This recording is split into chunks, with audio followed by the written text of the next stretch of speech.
FDA ಪ್ರಶ್ನೆ ಪತ್ರಿಕೆ ಸೋರಿಕೆ ಪ್ರಕರಣಕ್ಕೆ ಸಂಬಂಧಪಟ್ಟಂತೆ ಬಾಗಲಕೋಟೆ ಮೂಲದ ಓರ್ವ ವ್ಯಕ್ತಿಯನ್ನ ಸಿಸಿಬಿ ಬಂಧಿಸಿದೆ. ಬಾಗಲಕೋಟೆ ಜಿಲ್ಲೆಯ ಬೀಳಗಿ ತಾಲೂಕಿನ ಬೂದಿಹಾಳ ಗ್ರಾಮದ ರಮೇಶ್ ಹರ್ಕಲ್ ಎಂಬಾತನನ್ನ ಬಂಧಿಸಿ ವಿಚಾರಣೆ ನಡೆಸಲಾಗಿದೆ. ಕೆಪಿಎಸ್ಸಿಯಲ್ಲಿ ಎಸ್ಡಿಎ ಸಿಬ್ಬಂದಿಯಾಗಿರುವಂತಹ ರಮೇಶ್ ಪ್ರಶ್ನೆ ಪತ್ರಿಕೆ ಸೋರಿಕೆ ವಿಷಯ ಬಹಿರಂಗವಾದ ಬೆನ್ನಲ್ಲೇ ಕಾಣೆಯಾಗಿದ್ರು. ಬಳಿಕ ಪ್ರಕರಣದಲ್ಲಿ ಭಾಗಿಯಾದ ಸಂಶಯದ ಆಧಾರದ ಮೇಲೆ ವಶಕ್ಕೆ ಪಡೆದು ವಿಚಾರಣೆ ನಡೆಸಲಾಗ್ತಾ ಇದೆ. ಮಾಜಿ ಸಚಿವ ವರ್ತೂರು ಪ್ರಕಾಶ್ ಕಿಡ್ನಾಪ್ ಕೇಸ್ಗೆ ಸಂಬಂಧಪಟ್ಟಂತೆ ಮತ್ತೊಬ್ಬ ಆರೋಪಿಯನ್ನ ಬಂಧಿಸಲಾಗಿದೆ. ಪ್ರಮುಖ ಆರೋಪಿ ರೋಹಿತ್ನನ್ನ ಕೋಲಾರ ಗ್ರಾಮಾಂತರ ಪೊಲೀಸರು ಬೆಂಗಳೂರಿನಲ್ಲಿ ಅರೆಸ್ಟ್ ಮಾಡಿದ್ದಾರೆ. ಪ್ರಕರಣದ A1 ಆರೋಪಿ ಕವಿರಾಜ್ ಬಂಧನದ ವೇಳೆ ತಮಿಳುನಾಡಿನ ಹೊಸೂರಿನಿಂದ ರೋಹಿತ್ ತಪ್ಪಿಸಿಕೊಂಡಿದ್ದ ಎನ್ನಲಾಗಿದೆ. ಇನ್ನು ಪ್ರಕರಣದ ಎಲ್ಲ 6 ಆರೋಪಿಗಳನ್ನು ಬಂಧಿಸುವಲ್ಲಿ ಪೊಲೀಸರು ಯಶಸ್ವಿಯಾಗಿದ್ದಾರೆ. ಗದಗ್ನಲ್ಲಿ ನೂತನವಾಗಿ ನಿರ್ಮಿಸಲಾಗಿರುವಂತಹ ಬಸ್ ನಿಲ್ದಾಣವನ್ನು ಸಾರಿಗೆ ಸಚಿವ ಲಕ್ಷ್ಮಣ ಸವದಿ ಉದ್ಘಾಟಿಸಿದ್ದಾರೆ. ನಿಲ್ದಾಣಕ್ಕೆ ಗಾಣನಯೋಗಿ ಪಂಡಿತ್ ಪುಟ್ಟರಾಜ ಗವಾಯಿ ಅವರ ಹೆಸರನ್ನು ನಾಮಕರಣ ಮಾಡಲಾಗಿದೆ. ಇದೇ ವೇಳೆ ಅಪಘಾತ ರಹಿತ ಚಾಲಕರಿಗೆ ಬೆಳ್ಳಿ ಪದಕ ಪ್ರದಾನ ಮಾಡಲಾಗಿದೆ. ಕಾರ್ಯಕ್ರಮದಲ್ಲಿ ವೀರೇಶ್ವರ ಪುಣ್ಯಾಶ್ರಮದ ಕಲ್ಲಜ್ಜಯ್ಯ ಸ್ವಾಮೀಜಿ ಹಾಗೆಯೇ ಮಾಜಿ ಸಚಿವ HK ಪಾಟೀಲ್ ಸೇರಿದಂತೆ ಇತರ ಗಣ್ಯರು ಉಪಸ್ಥಿತರಿದ್ದರು. ಬಳಿಕ ನಗರದ ಹುಡ್ಕೋ ಕಾಲನಿಯಲ್ಲಿರುವಂತಹ ಶರಣೆ ನೀಲಮ್ಮ ತಾಯಿ ಆಶ್ರಮಕ್ಕೆ ಲಕ್ಷ್ಮಣ ಸವದಿ ಭೇಟಿ ನೀಡಿ ಪೂಜೆ ಸಲ್ಲಿಸಿದ್ದಾರೆ. ಮುಂಬರುವ ತಮಿಳುನಾಡು ವಿಧಾನಸಭಾ ಚುನಾವಣೆಗೆ ಬಿಜೆಪಿ ಹಾಗೂ ಕಾಂಗ್ರೆಸ್ ಭರ್ಜರಿ ತಯಾರಿ ನಡೆಸಿದ್ದಾವೆ. ಕಾಂಗ್ರೆಸ್ ಮುಖಂಡ ರಾಹುಲ್ ಗಾಂಧಿ ಅವರು ತಮಿಳುನಾಡಿನಲ್ಲಿ ಬೀಡು ಬಿಟ್ಟಿದ್ದಾರೆ. ಇನ್ನು ಬಿಜೆಪಿ ಸರ್ಕಾರದ ವಿರುದ್ಧ ವಾಗ್ದಾಳಿ ನಡೆಸಿರುವ ರಾಹುಲ್ ಗಾಂಧಿ ಕೇಂದ್ರ ಸರ್ಕಾರಕ್ಕೆ ರೈತರ ಬಗ್ಗೆ ಹಾಗೂ ತಮಿಳು ಭಾಷೆಯ ಬಗ್ಗೆ ಗೌರವ ಇಲ್ಲ, ಭಾರತದ ಅಡಿಪಾಯವನ್ನು ನಾಶ ಮಾಡುವುದಕ್ಕೆ ಬಿಜೆಪಿಗೆ ಕಾಂಗ್ರೆಸ್ ಅವಕಾಶ ನೀಡುವುದಿಲ್ಲ ಅಂತ ವಾಗ್ದಾಳಿ ನಡೆಸಿದ್ದಾರೆ. ಬಿಜೆಪಿ ಸರ್ಕಾರ ರೈತ ವಿರೋಧಿ ಕಾಯ್ದೆ ಜಾರಿಗೊಳಿಸಿದ್ದು ರೈತರ ಭವಿಷ್ಯವನ್ನು ಕಸಿದುಕೊಳ್ಳುವುದಕ್ಕೆ ಮುಂದಾಗಿದೆ ಅಂತ ಇದೇ ವೇಳೆ ರಾಹುಲ್ ಟೀಕಿಸಿದ್ದಾರೆ. ಗಣರಾಜ್ಯೋತ್ಸವದ ದಿನ ರಾಷ್ಟ್ರ ರಾಜಧಾನಿಯಲ್ಲಿ ಪರೇಡ್ಗಾಗಿ ತಾಲೀಮು ನಡೆಯಲಿದೆ. ಹಾಗಾಗಿ ರಾಜ್ಪಥ್ನಲ್ಲಿ ಇಂದಿನಿಂದ ಕೆಲ ರಸ್ತೆಗಳಲ್ಲಿ ನಿರ್ಬಂಧ ಹೇರಲಾಗಿದೆ. ಆ ರಸ್ತೆಗಳಲ್ಲಿ ಅನವಶ್ಯಕವಾಗಿ ಪಾರ್ಕಿಂಗ್ ಮಾಡುವುದನ್ನು ಸಂಪೂರ್ಣವಾಗಿ ನಿಷೇಧ ಮಾಡಲಾಗಿದೆ. ಇದರೊಟ್ಟಿಗೆ ಜನವರಿ 26ರ ಬೆಳಗ್ಗೆಯಿಂದ ಮಧ್ಯಾಹ್ನ 12 ಗಂಟೆಯವರೆಗೆ ಕೇಂದ್ರೀಯ ಸಚಿವಾಲಯ ಹಾಗೂ ಉದ್ಯೋಗ ಭವನದ ಬಳಿ ಇರುವಂತಹ ಮೆಟ್ರೋ ನಿಲ್ದಾಣದಲ್ಲಿ ಕೂಡ ವಾಹನಗಳ ಪಾರ್ಕಿಂಗ್ ವ್ಯವಸ್ಥೆ ಇರುವುದಿಲ್ಲ ಅಂತ ದೆಹಲಿ ಪೊಲೀಸರು ತಿಳಿಸಿದ್ದಾರೆ. ಚೆನ್ನೈ ವಿಮಾನ ನಿಲ್ದಾಣದಲ್ಲಿ 1.75 ಕೋಟಿ ರೂಪಾಯಿ ಮೌಲ್ಯದ 3.46 ಕೆಜಿ ಚಿನ್ನ ವಶಕ್ಕೆ ಪಡೆದುಕೊಳ್ಳಲಾಗಿದೆ. ಈ ಸಂಬಂಧ ದುಬೈನಿಂದ ಬಂದಿದ್ದ 5 ಪ್ರಯಾಣಿಕರನ್ನ ಬಂಧಿಸಲಾಗಿದೆ ಅಂತ ಕಸ್ಟಮ್ಸ್ ಇಲಾಖೆ ಅಧಿಕಾರಿಗಳು ತಿಳಿಸಿದ್ದಾರೆ. ಖಚಿತ ಮಾಹಿತಿಯ ಹಿನ್ನೆಲೆಯಲ್ಲಿ 5 ಪ್ರಯಾಣಿಕರನ್ನ ತಪಾಸಣೆಗೆ ಒಳಪಡಿಸಲಾಗಿದ್ದು, ಅವರು ತಮ್ಮ ಒಳ ಉಡುಪು ಹಾಗೂ ಪ್ಯಾಂಟಿನ ಜೇಬಿನಲ್ಲಿ ಚಿನ್ನವನ್ನ ಅಡಗಿಸಿ ಇಟ್ಟುಕೊಂಡಿದ್ರು. ಅವರಿಂದ 75 ಪ್ಯಾಕ್ ಸಿಗರೇಟು, ಲ್ಯಾಪ್ಟಾಪ್ಗಳನ್ನು ವಶಪಡಿಸಿಕೊಳ್ಳಲಾಗಿದೆ ಅಂತ ಕಸ್ಟಮ್ಸ್ ಇಲಾಖೆಯ ಕಮಿಷನರ್ ರಾಜನ್ ಚೌಧರಿ ಹೇಳಿದ್ದಾರೆ.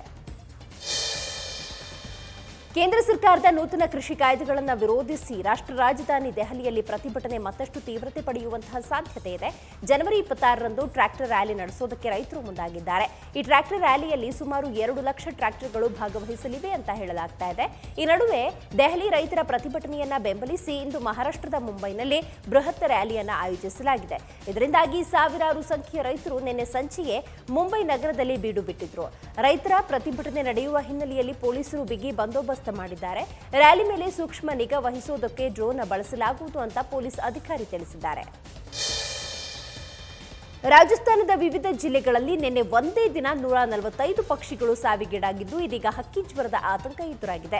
ರಾಜ್ಯದಲ್ಲಿ ಒಟ್ಟು ದಾಖಲಾದ ಇಂತಹ ಹಕ್ಕಿಗಳ ಸಾವಿನ ಸಂಖ್ಯೆ 6595ಕ್ಕೆ ಏರಿಕೆಯಾಗಿದೆ. 145 ಪಕ್ಷಿಗಳಲ್ಲಿ 112 ಕಾಗೆಗಳು, 5 ನವಿಲುಗಳು, 11 ಪಾರಿವಾಳಗಳು ಮತ್ತು 17 ಇತರೆ ಪಕ್ಷಿಗಳು ಸಾವಿಗೀಡಾಗಿದ್ದಾವೆ ಅಂತ ಅಧಿಕೃತ ವರದಿಯಾಗಿದೆ. ಇಲ್ಲಿಯವರೆಗೆ 17 ಜಿಲ್ಲೆಗಳ 67 ಮಾದರಿಗಳಲ್ಲಿ ಪಕ್ಷಿ ಜ್ವರ ದೃಢಪಟ್ಟಿದೆ. ಪಶುಸಂಗೋಪನಾ ಇಲಾಖೆಯ ಪ್ರಕಾರ ಮೃತಪಟ್ಟ 6595 ಪಕ್ಷಿಗಳ ಪೈಕಿ 4640 ಕಾಗೆಗಳು, 380 ನವಿಲು, 553 ಪಾರಿವಾಳ ಸೇರಿದಂತೆ 1022 ಇತರ ಪಕ್ಷಿಗಳು ಸೇರಿದ್ದಾವೆ.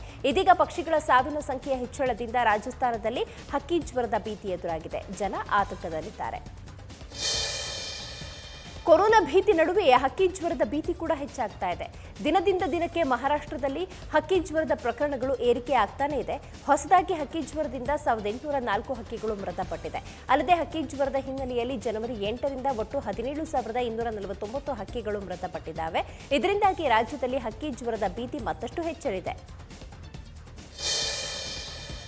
ಮಾಧ್ಯಮಗಳ ಕಾರ್ಯನಿರ್ವಹಣೆಗೆ ಸಂಬಂಧಪಟ್ಟಂತೆ ಕಾನೂನಿನ ಚೌಕಟ್ಟಿನ ಪರಿಶೀಲನೆಗೆ ಸಮಿತಿಯೊಂದನ್ನು ರಚಿಸುವಂತೆ ಕೋರಿ ಸಲ್ಲಿಕೆಯಾಗಿರುವ ಅರ್ಜಿಯ ವಿಚಾರಣೆಯನ್ನ ಇಂದು ಸುಪ್ರೀಂ ಕೋರ್ಟ್ ಕೈಗೆತ್ತಿಕೊಳ್ಳಲಿದೆ.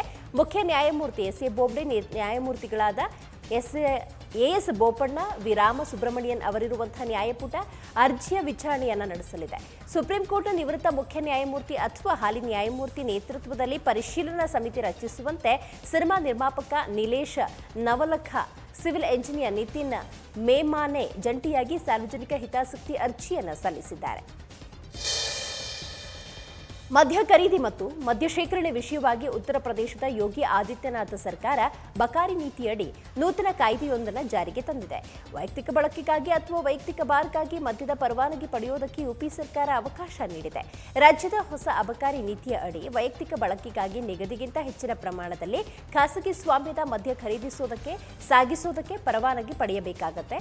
ಒಬ್ಬ ವ್ಯಕ್ತಿ ಕೇವಲ 6 ಲೀಟರ್ ಮದ್ಯ ಖರೀದಿಸುವ, ಶೇಖರಿಸುವ ಮಿತಿ ನಿಗದಿಪಡಿಸಲಾಗಿದೆ. ಇದಕ್ಕಿಂತ ಹೆಚ್ಚಿನ ಮದ್ಯ ಸೇವಿಸುವುದಕ್ಕೆ ಅಬಕಾರಿ ಇಲಾಖೆಯಿಂದ ಪರವಾನಗಿ ಪಡೆಯಬೇಕಾಗಿದೆ. ಇದಕ್ಕಾಗಿ ಪ್ರತಿ ವರ್ಷ 12,000 ರೂಪಾಯಿ ಪರವಾನಗಿ ಶುಲ್ಕ ಹಾಗೂ 51,000 ರೂಪಾಯಿ ಭದ್ರತಾ ಮೊತ್ತ ನಿಗದಿಪಡಿಸಿ ಷರತ್ತುಗಳನ್ನು ವಿಧಿಸಿದೆ. ಈ ಸರ್ಕಾರಿ ಪ್ರಾಥಮಿಕ ಶಾಲೆ ಸುಂದರೀಕರಣಕ್ಕಾಗಿ ಜಿಲ್ಲಾ ಮತ್ತು ರಾಜ್ಯ ಮಟ್ಟದಲ್ಲಿ ಅನೇಕ ಪ್ರಶಸ್ತಿಗಳನ್ನು ಗೆದ್ದು ದಾಖಲಾಗಿತ್ತು. ಆದರೆ ಈಗ ದನದ ಕೊಟ್ಟಿಗೆಯಂತಾಗಿದೆ. ಮಧ್ಯಪ್ರದೇಶದ ಟಿಕಮ್ಗಢ್ನ ಸರ್ಕಾರಿ ಪ್ರಾಥಮಿಕ ಶಾಲೆ ದನದ ಕೊಟ್ಟಿಗೆಯಾಗಿ ಪರಿವರ್ತನೆಗೊಂಡಿದೆ. ಪಾಪೋರ ಗ್ರಾಮದಲ್ಲಿ ಸುಮಾರು 229 ಹಸುಗಳನ್ನು ಮೊದಲು ವಶಪಡಿಸಿಕೊಂಡು ಆಶ್ರಯ ಕೇಂದ್ರಕ್ಕೆ ಸ್ಥಳಾಂತರಿಸಿದ್ರು. ನಂತರ 150 ಹಸುಗಳನ್ನು ಮತ್ತೆ ವಶಪಡಿಸಿಕೊಂಡ್ರು. ಆಶ್ರಯ ಕೇಂದ್ರದಲ್ಲಿ ಜಾಗವಿಲ್ಲದ ಕಾರಣ ಅಧಿಕಾರಿಗಳು ಸರ್ಕಾರಿ ಪ್ರಾಥಮಿಕ ಶಾಲೆಯ ಮುಖ್ಯದ್ವಾರದ ಬೀಗವನ್ನು ಮುರಿದು ಹಸುಗಳನ್ನು ಶಾಲೆಯಲ್ಲಿ ಇರಿಸಿದ್ದಾರೆ ಅಂತ ಸ್ಥಳೀಯರು ಆಕ್ರೋಶಗೊಂಡಿದ್ದಾರೆ. ಶಾಲೆಯಲ್ಲಿದ್ದ ಹಸುಗಳು, ಅಡುಗೆ ಮನೆ ಸೇರಿದಂತೆ ಶಾಲೆಯ ಆವರಣದಲ್ಲಿದ್ದ 100ಕ್ಕೂ ಹೆಚ್ಚು ಸಸ್ಯಗಳು, ಹೂ ಹಣ್ಣುಗಳನ್ನು ನಾಶಪಡಿಸಿದ್ದಾವೆ. ಹಸುಗಳಿಂದ ಶಾಲೆಯ ಆವರಣ ಸಂಪೂರ್ಣ ಹಾಳಾಗಿ ಹೋಗಿದೆ. ಉತ್ತರಾಖಂಡ್ನ ಹರಿದ್ವಾರದಲ್ಲಿ ನಡೆಯುವ 2021ರ ಕುಂಭಮೇಳಕ್ಕೆ ಕೇಂದ್ರ ಸರ್ಕಾರ ಮಾರ್ಗಸೂಚಿ ಪ್ರಕಟಿಸಿದೆ. ಕುಂಭಮೇಳದಲ್ಲಿ ಲಸಿಕೆ ಪಡೆದುಕೊಂಡ ಆರೋಗ್ಯ ಕಾರ್ಯಕರ್ತರು ಇರಲಿದ್ದಾರೆ.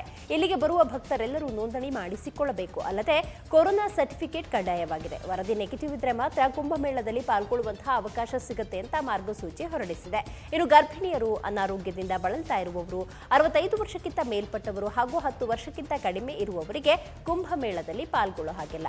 ಅಂದಹಾಗೆ ಪ್ರತಿ ವರ್ಷ 3.5 ತಿಂಗಳು ನಡೀತಾ ಇದ್ದ ಕುಂಭಮೇಳ ಈ ಬಾರಿ ಕೊರೋನಾ ಕಾರಣದಿಂದಾಗಿ 48 ದಿನಗಳ ಕಾಲ ನಡೆಯಲಿದೆ. ಫೆಬ್ರವರಿ 27ರಿಂದ ಕುಂಭಮೇಳ ಆರಂಭವಾಗಿ ಮೇಳ ಏಪ್ರಿಲ್ 27ಕ್ಕೆ ಮುಕ್ತಾಯಗೊಳ್ಳುತ್ತೆ. ಖ್ಯಾತ ಗಾಯಕ ಸೋನು ನಿಗಮ್, ಕಾಂಗ್ರೆಸ್ ಮುಖಂಡ ಸಂಜಯ್ ನಿರುಪಮ್ ಹಾಗೂ ನಿರ್ಮಾಪಕ ಸಂದೀಪ್ ಸಿಂಗ್ ರಾಮ ಜನ್ಮಭೂಮಿ ಅಯೋಧ್ಯೆಗೆ ಭೇಟಿ ನೀಡಿದ್ದಾರೆ. ಅಲ್ಲದೆ ರಾಮಲಲ್ಲಾರಿಗೆ ಪ್ರಾರ್ಥನೆ ಕೂಡ ಸಲ್ಲಿಸಿದ್ದಾರೆ. ಕೇಸರಿ ಬಟ್ಟೆಯನ್ನು ಧರಿಸಿ ಸೋನು ನಿಗಮ್ ಶ್ರೀರಾಮನ ದರ್ಶನವನ್ನ ಪಡೆದುಕೊಂಡಿದ್ದಾರೆ. ಇನ್ನು ಅಯೋಧ್ಯೆಗೆ ಭೇಟಿ ಕೊಡ್ತಾ ಇದ್ದಂತೆ ಸೋನು ನಿಗಮ್ರನ್ನ ಅಲ್ಲಿನ ಜನ ಸ್ವಾಗತಿಸಿದ್ದಾರೆ. ಅಲ್ಲದೆ ತಾವು ಆಗಮಿಸಿರುವುದರಿಂದಾಗಿ ಅಲ್ಲಿನ ಜನ ಖುಷಿ ಪಟ್ಟಿದ್ದಾರೆ. ಪಾಕಿಸ್ತಾನ ಸೇನೆ ಕಳೆದ ವಾರ ನಡೆಸಿದಂತಹ ಕದನ ವಿರಾಮ ಉಲ್ಲಂಘನೆ ವೇಳೆ ಗಾಯಗೊಂಡಿದ್ದ ಭಾರತೀಯ ಯೋಧ ಹುತಾತ್ಮರಾಗಿದ್ದಾರೆ. ಈ ಕುರಿತಂತೆ ಭಾರತೀಯ ಸೇನೆ ಪ್ರಕಟಣೆ ಹೊರಡಿಸಿದೆ.